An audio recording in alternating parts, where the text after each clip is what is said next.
So today, International Banker is in Belgium to talk to Johan Thijs, who's the CEO of KBC Group. And we'll talk about the financial performance of the bank, their award-winning mobile app, and also the culture at KBC. Johan, thank you very much indeed for joining us. It's my greatest pleasure. So let's start with the earnings release presentation for the fourth quarter of 2024, where it was disclosed that customer loans and deposits had increased quarter on quarter in all of the group's core markets. Are there any common underlying factors across the core markets that can explain this growth? Well, KBC has a tradition, a track record of always beating the GDP growth of the countries, and that's an important one because GDP growth in the different countries where we are present, Belgium, Central Europe, is fundamentally different. GDP growth in the Central European countries is mostly at the time double of what we see in Western Europe. So it's an important factor, which triggers, amongst others, the growth on the lending side. Now, having the track record, we proved again in 2024 that we are able to beat significantly the GDP growth in our lending growth in all the countries. And combining the two, the stronger performance in Central Europe, giving the strongest GDP growth, make us grow 5% more, actually more than 5%, over 2024, which is quite exceptional if you take into consideration that the average growth in Europe, GDP growth, was only 1%. The same can be said about deposits, but there, the atmosphere or the sentiment is a little bit different. Deposits are mostly also linked to the sentiment of customers about safetiness and security and so on and so forth. And KBC is considered by a lot of customers or a lot of people outside KBC as a safe haven. So when we have some volatility in the markets, they choose KBC to deposit their monies. And that was translated again in 2024 in a strong growth. So which of those markets experienced the highest loan and deposit growth rates? And can you find any factors that account for such strong performances? Well, the markets which are growing fastest are obviously the Central European markets, definitely from a relative perspective. If I look into countries like Hungary and Bulgaria, then we have growth which goes north of 10%. But obviously we're talking about relative numbers. If you look at the growth in, let's say, euro, so nominal growth, then obviously Belgium remains the strongest market. On average, I would say overall the countries' growth is significantly above the GDP, and in total we grow at least 5 billion euros on a yearly basis.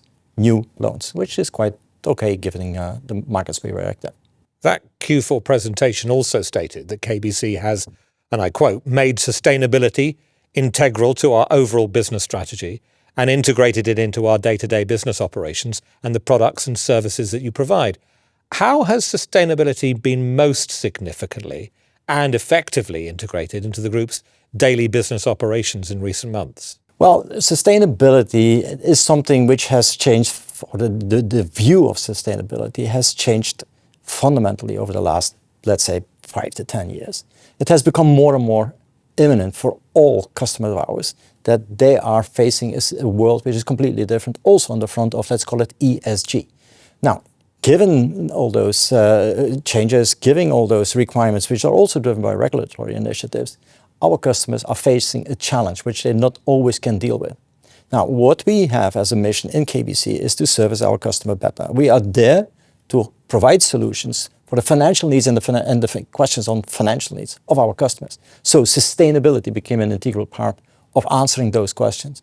So as a matter of fact, we actually changed our position roughly, let's say 10 years ago, to make sustainability being a part of our business solutions for our customers, which, given the change over time, which over, let's say, the last 5-6 years became more and more important, we accelerated the implementation, how customers should and could deal with the green transition. So we provide our customers solutions which help them dealing with that green transition.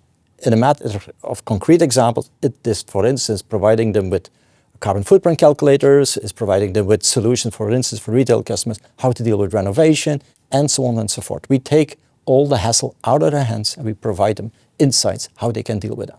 Does KBC have any specific positive results from this integration? Well, fundamentally, the answer is yes.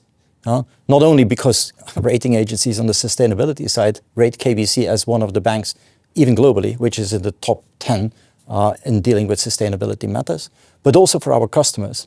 The motto of KBC is, for our customers, zero hassle, zero friction, and zero delay in implementing solutions for their financial needs. given the sustainability demands and the sustainability requirements, which are now very, very imminent, we can provide customers with tools which fulfill those three things. And it goes for retail people. We have, for instance, bought companies, or at least taken a majority participation companies, which provide us with tools on, let's say, renovation, not only what to do, but also how much it will cost and how to deal with that. But also for corporates or SMEs, we provide them tools on how you have to set up a transition plan towards greener business, what will cost that to you, and how you have to report about it. Because let's face it, there's a lot of regulation, and that regulation demands a lot of reporting, of which most of our customers are totally unaware of. Still with that Q4 presentation, it mentioned that one of KBC's strategies is to move beyond traditional bank insurance towards what you describe as bank insurance plus, providing not only traditional bank insurance solutions, but also less traditional non-financial solutions that impact the financial wellness of retail customers or the future of their business. What are and how would you describe some of those less traditional non-financial solutions? Well, as a matter of fact, I have now to answer your question, I have to go back in time, let's say 10 years. We took a decision at that time that we are there to service our customers. And we are not only there to service our customers with financial products. As a matter of fact, we need to provide them solutions. I would say customers are not there to buy products. They're there to get solutions for their issues, amongst others, in our case, for their financial needs. So having that view, having that statement on how we have to deal with our customer needs, 10 years ago we started to anticipate that in order to provide financial products like the traditional mortgages, like traditional credit cards or insurance products, we needed to anticipate those needs. And in order to understand that, you need data. Data on how customers behave, what they are dealing with, and so on and so forth. So we could anticipate the fulfillment of those needs of our customers. Now, it's a long explanation to say that we have actually started to develop tools and services for our customers, which in first instance have nothing to do with the traditional bank insurance business. Let me give you a couple of examples. We developed our banking app, bank insurance app actually, as a tool which is, I call it a lifestyle app. Everything you are confronted in your daily life with on a frequent basis, well, we will provide a solution for that. And as long as it has to do with financial transactions, we need to be there.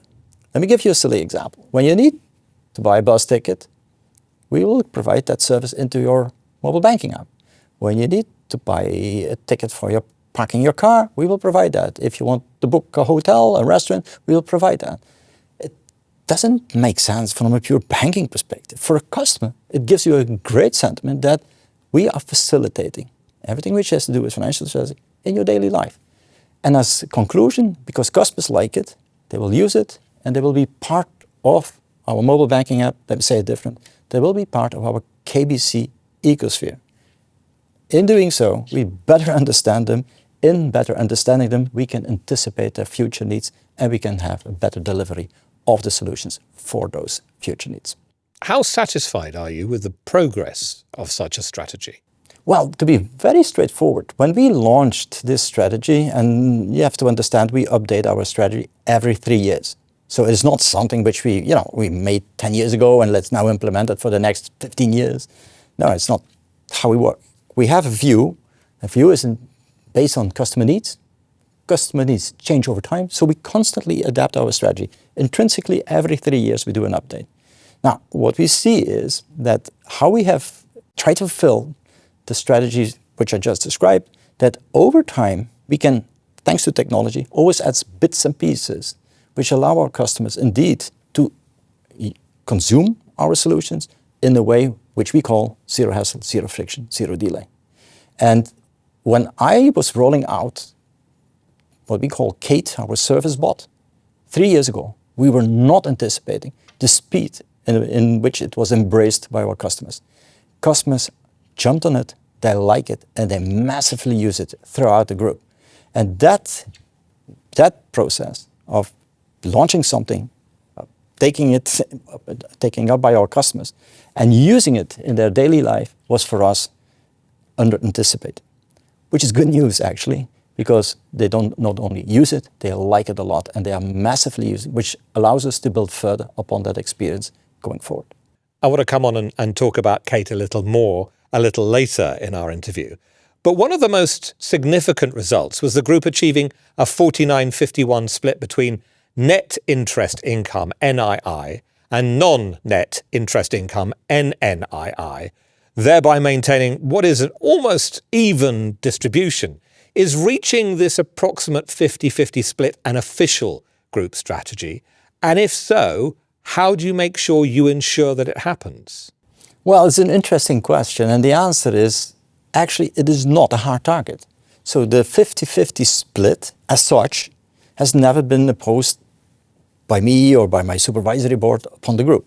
There is a but, and the but was, as of day one, in our way of working, we need to have a diversification in our income.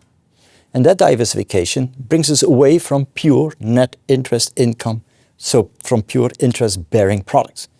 Now, over time, it evolved in the direction of 50-50, which seems to be a quite good balance, given the size of the bank and given the size of the insurance company.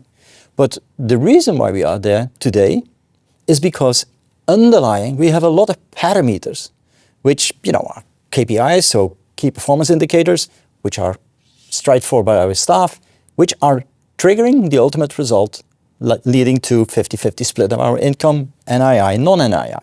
Let me explain that further. In KBC, we are, as a bank insurance group, we are, for any kind of customers, always reacting the same way. That is, we will fulfill your needs, financial needs, with bank or insurance product. It's not we will fill your needs with bank products only, or it needs to be a banking product. No, it can be both.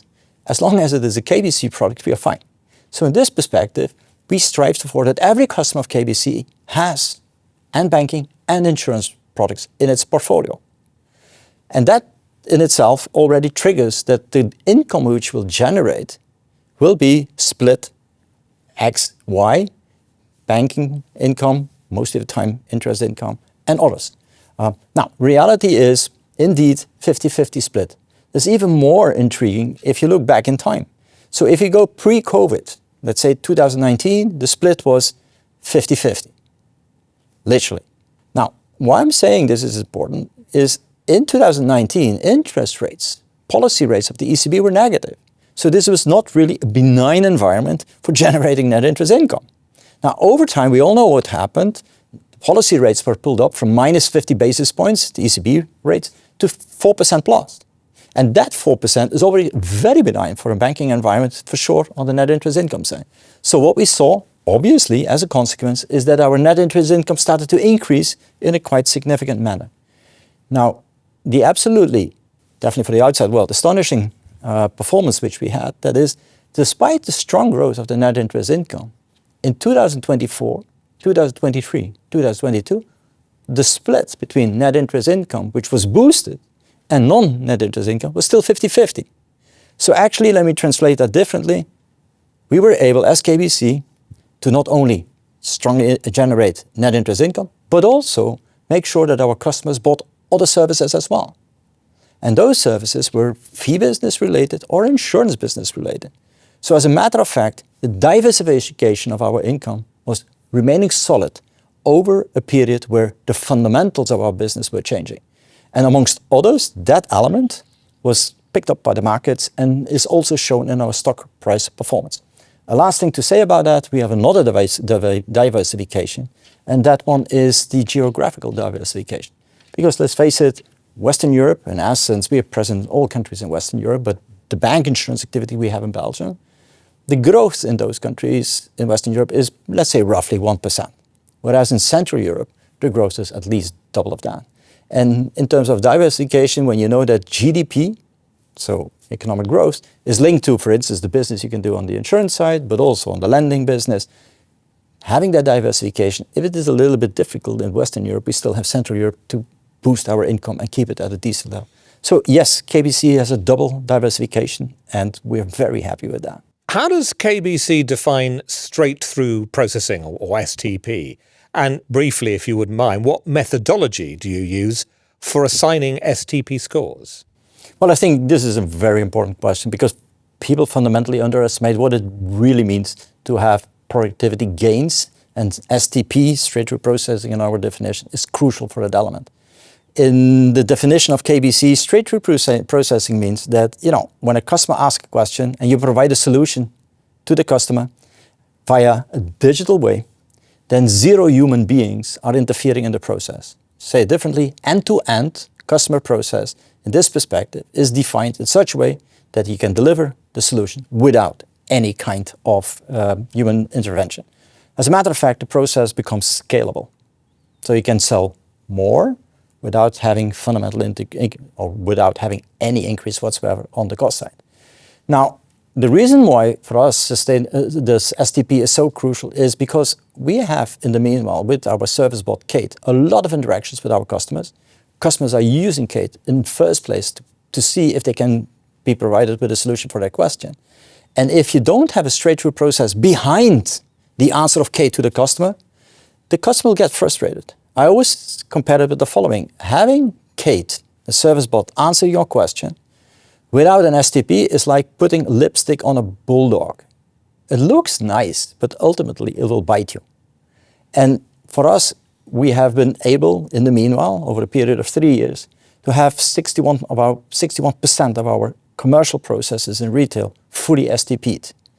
We will continue to do further STP also on the non-commercial processes. So also the internal factories of KBC will be straight-through process, which leaves us in that perspective, or gives us in that perspective, also added value on the cost side and on the productivity side.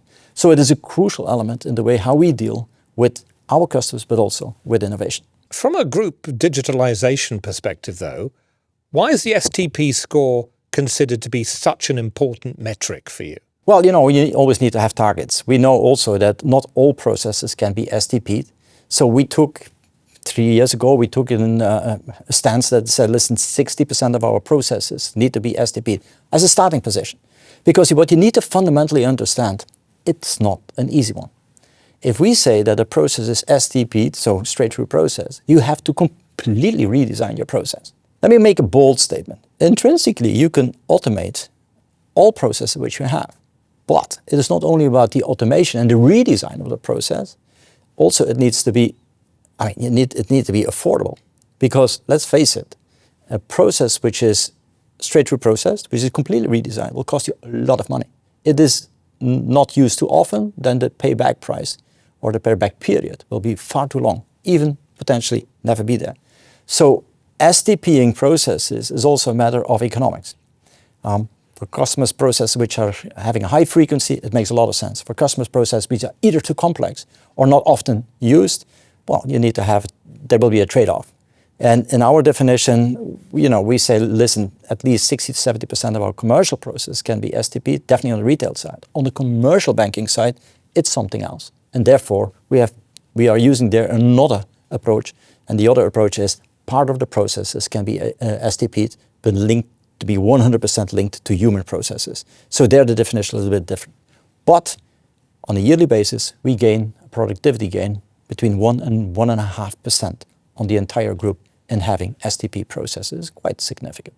So let's talk about the digital assistant, Kate's rate of successful autonomous fulfillment of answers and solutions to questions raised by your customers. It now stands, as you said, at almost 70%. What is the formal target rate for Kate, if any, should we say, for the end of this year? Well, it's an intriguing question as well. If you would have asked me the question just after the launch, the target was 30%, which looks pretty mediocre. It means, answering 3 out of 10 questions by the machine, as a customer, you still would have 2 questions unanswered if you would ask 3. Now, what we underestimated was the power of artificial intelligence. Or let me say, we were a little bit conservative in putting the target forward. The reality was that we reached the target of 30% roughly after 1 year. And the target was set to get the 30% after 3 years. So we increased the target. And now by putting the targets, I said to my people, let's go immediately to 60%, which, they found extremely aggressive. But nevertheless, we are now 3 years after or 3.5 years after the launch of Kate, and we are today at roughly 70% of autonomy, which means 7 out of 10 questions are answered by the machine, by Kate, in a way that it is straight-through processed as well, which is quite a bit. So the target for end of 2025 is 75%, and the target is 80% by next year. Now, it seems to be logical that if you are today at 60 or 70%, that next year you're at 75 and the year after at 8. But it is a bit more sophisticated than that. It is not a linear curve. There is a certain threshold above which the investment to make the machine learning and understanding what the customer needs is becoming too expensive. So 100% of autonomy is not doable.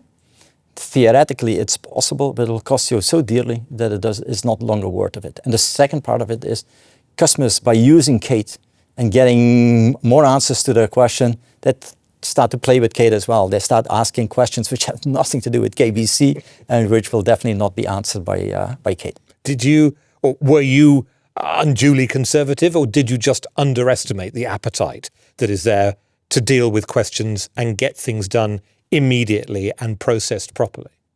Well, I mean, it's both. You know, KBC always has a tendency to underpromise and overdeliver. In this case, we were conservative, but we misjudged the power of our AI department, and we misjudged the possibilities of the technology. So Kate is a deep learning tool. Now it is upgraded with everything which has to do with Gen AI, so large language models. And that technology, when we launched Kate, was not. It was in a premature phases there. It was, not mature enough to launch it, and we underestimated the outcome of that technology or the possibilities of that technology.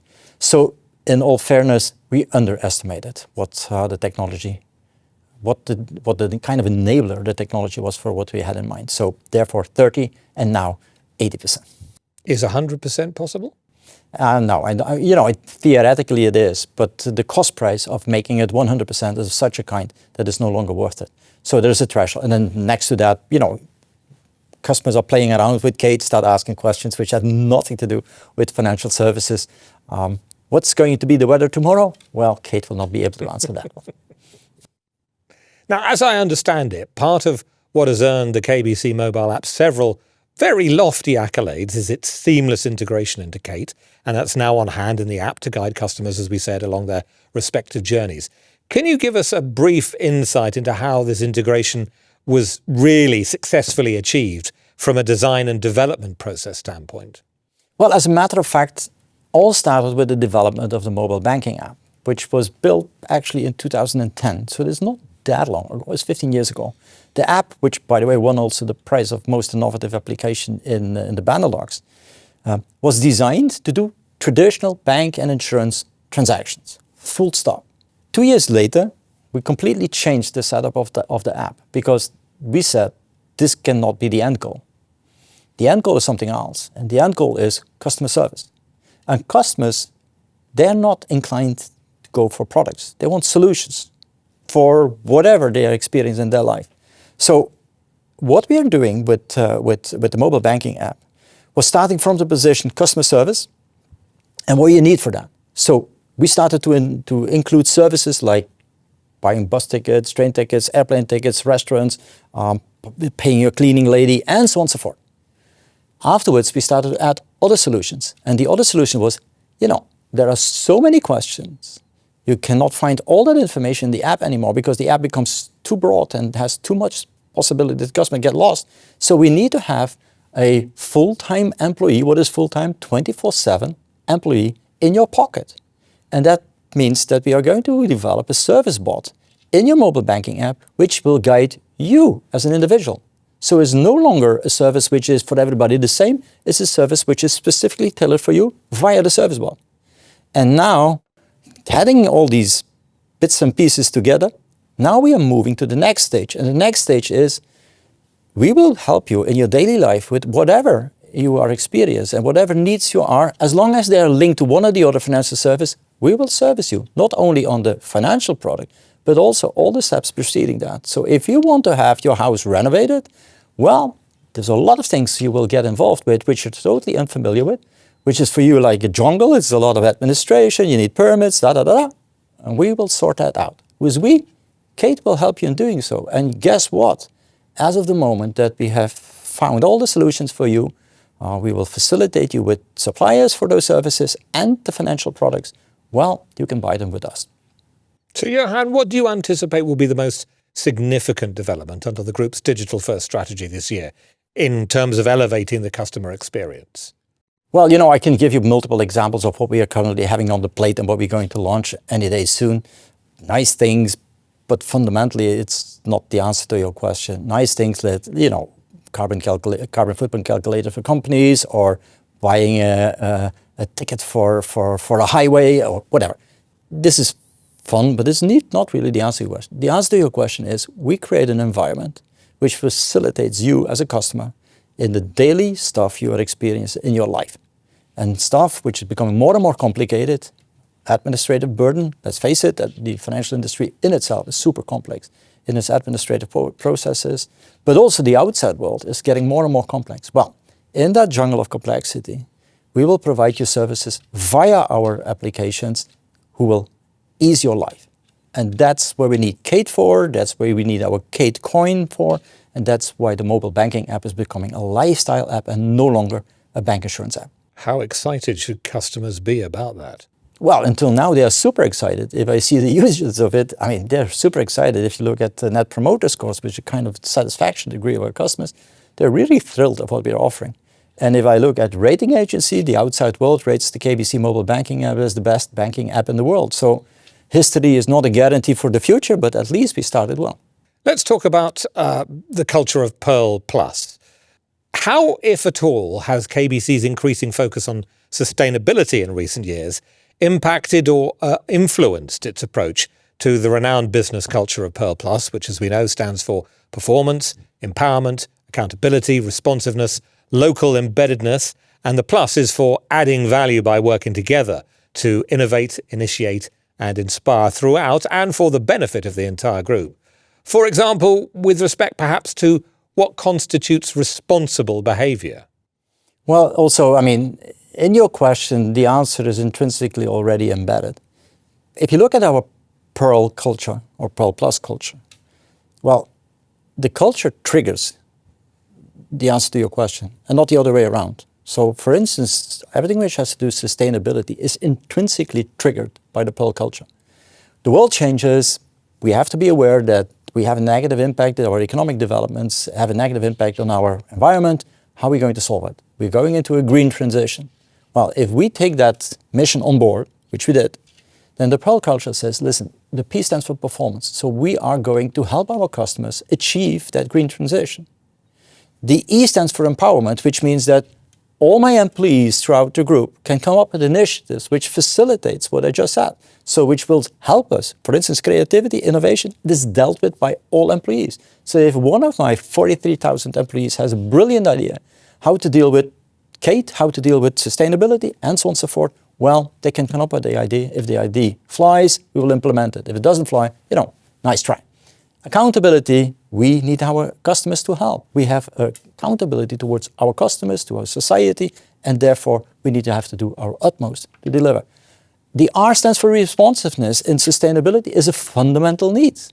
And that fundamental need, we have to pick it up. We need, first of all, to understand it. We need to be aware that it's not only about sustainability, about environment, it's about creating welfare. And welfare can afterwards be used as a means to an end, and the end is to create a more sustainable society. And then the L, the local embeddedness, together with the group-wide collaboration, allows us to exchange ideas across the entire group, which help us doing stuff in Hungary, which is more or less applicable in Bulgaria, or in Slovakia, or in Belgium, or in Flanders, or Wallonia, whatever. But that we can group it, that we can use it group-wide. Now, that philosophy is deeply enrooted and deeply embedded in all my employees and is translated in the word responsible behavior, which means we all have a mission. Not only KBC, but we as an individual have a mission. And that mission is subscribed in the Pearl Plus culture and pushes us into a responsible behavior. So me, being an individual in KBC, I subscribe to fundamentally help our customers fulfill what they have to fulfill. Now, as I understand it, KBC's sustainability strategy consists of three cornerstones. Encouraging responsible behaviours on the part of all employees is one, increasing the group's positive impacts on society and limiting any potentially adverse social consequences. How do you accurately gauge those impacts on society? And indeed, what specific measures can you actually take to limit adverse social effects?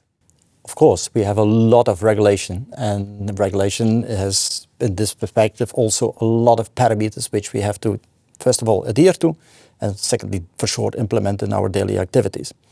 Of course, if I look, let me make an external judgment. If I look at the results of the rating agency on the sustainability side, then KBC comes out quite well in terms of reporting on what we do, how we do it, and how we help our customers dealing with that. So we are top 10 in the world if it comes on those ratings.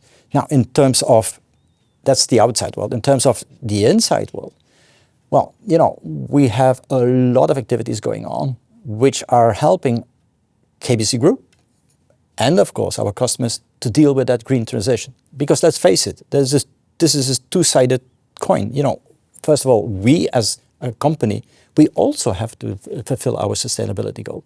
We also have to fulfill our green transition. And next to that, we have a lot of customers which are facing on their side the same questions and same issues. So how, me being a customer of KBC, how I am going to deal with that green transition? Well, that connection we have to make, and that connection is supported by a lot of tools which we put in the market. And then last but not least, also we do develop a lot of new products. Every product which we launch, whatever the product may be, banking product, insurance product, whatever product, is designed in such a way that we call it an NAPP process, it's an internal process, and it is not only designed, but it's also assessed on all the different parameters, risk parameters, sustainability parameters, profitability parameters, and so on and so forth, and added value for the customer. If that assessment made comes to the conclusion that on one or the other parameter, the product or the process does not qualify, it is not launched towards the market. So it's actually dealing with, to answer straightforward your question, it's actually dealing on 3 different levels with 3 different angles to fulfill what the sustainability is all. So there is a good protection mechanism within the strategy as you build and put forward ideas on that score. Correct, 100% correct. And it's also changing over time. When I would look, for instance, at the regulatory side, when we would have had this interview 4 months ago, my answer would be a little bit different of what I just said. Intrinsically, underlying it remains the same, but I would say the emphasis on the regulatory side is much stronger 4 months ago than it is now. Green transition is still a given, but the reporting about green transition now has come down for, I agree, a too excessive way of reporting to a more realistic way of reporting. So it evolves over time. And that is true for all the different levels I just described. It is crucial that we constantly keep the pulse on the societal heart, on all the different aspects, in this case, the sustainability side. Let's talk a little bit about the political atmosphere in which this conversation is happening. In previous conversation with International Banker, you cited Donald Trump's return to the White House for a second presidential term as a crucial factor influencing KBC's economics projections for 2025. Have any of those economic projections changed since then, with Trump having been in office for almost 2 months now? Well, the answer is straightforward, yes. When Mr. Trump was running for presidency, we made what we called a what-if scenario. So what if Mr. Trump becomes president, and what if Mr. Trump puts in place what he has promised in his election campaign? Well, that scenario we put on paper in what I call tempore non suspecto, in unsuspicious times. It was not there yet. Now, since the 20th of January, Mr. Trump has become president, and what nobody anticipated was the speed in which he was implementing what he promised in his election campaign. Now, the outcome, which is preliminary, I agree, but still, the outcome of those measures which have been taken, they're not that fundamentally different from our what-if scenario. Now, but to be very open, in our what-if scenario, we already assumed that it would be a negative impact. And we treat it from a conservative perspective as being a significant negative impact. So what we see now at the first preliminary outcomes and what we had in our what-if scenario, they're kind of aligned. Now, going forward, and as we speak today, Mr. Trump is going to announce a lot of new measures taken, definitely on the tariff side. We'll see what those measures are. First thing, to see what is the amplitude of their impact. But the second thing is we will see going forward how they will be implemented and what will be implemented.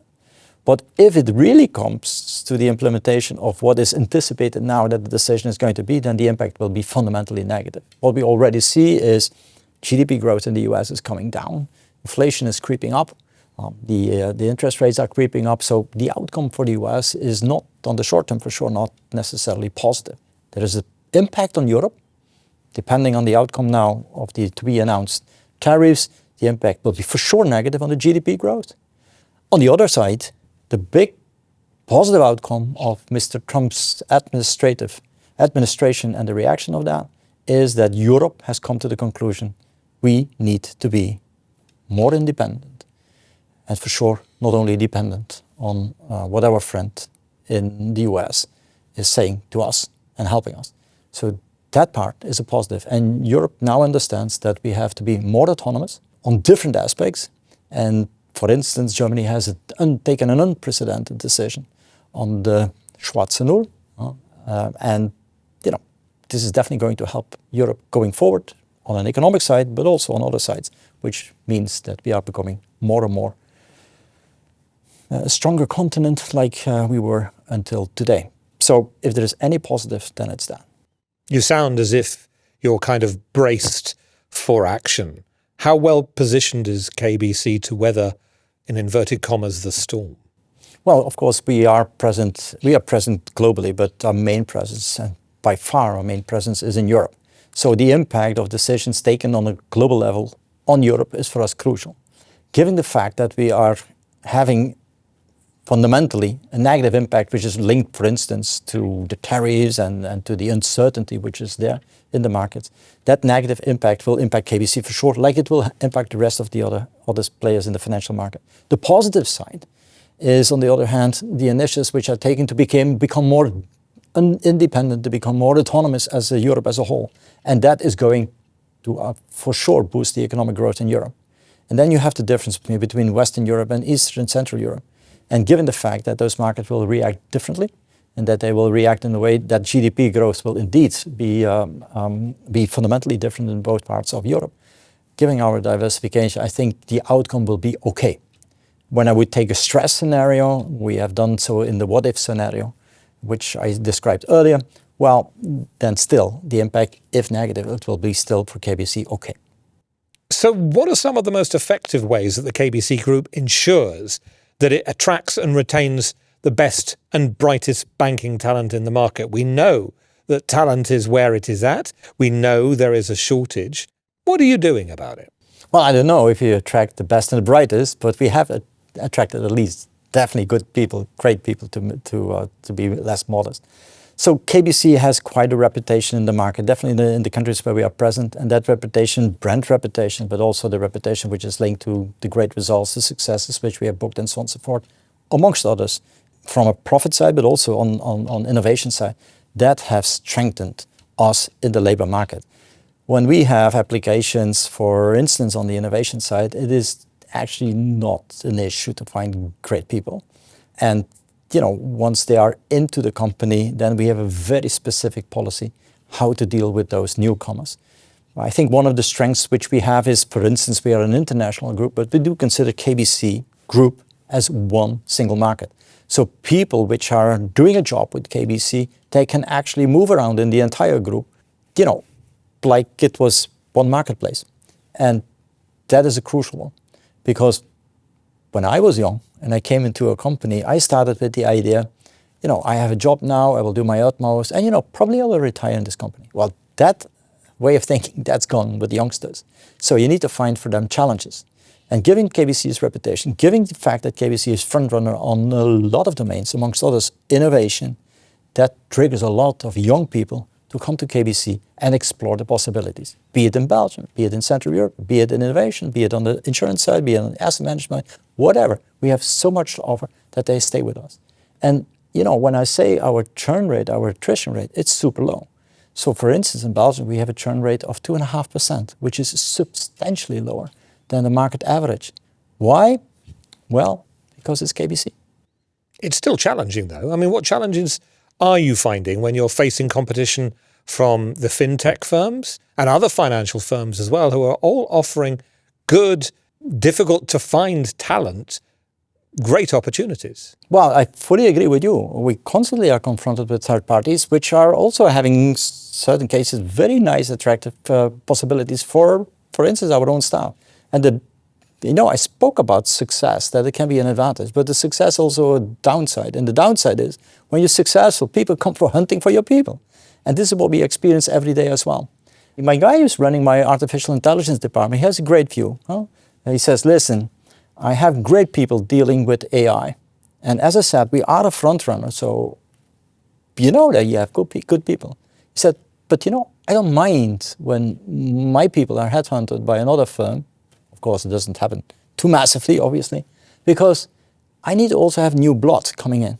And until further notice, we are perfectly able to attract new people, even in the AI department.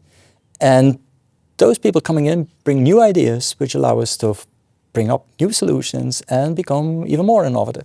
So in this perspective, every downside has an upside, and this is the upside. So being hunted because you're successful allows other people to come in. As long as we are able to attract new people, we're perfectly fine with that. It's very clear KBC benefits from new ideas and innovation from all sides and from all departments. It's one of the reasons you've kept going and kept doing as well as you have. Johan, thank you very much indeed. Great pleasure. Thank you.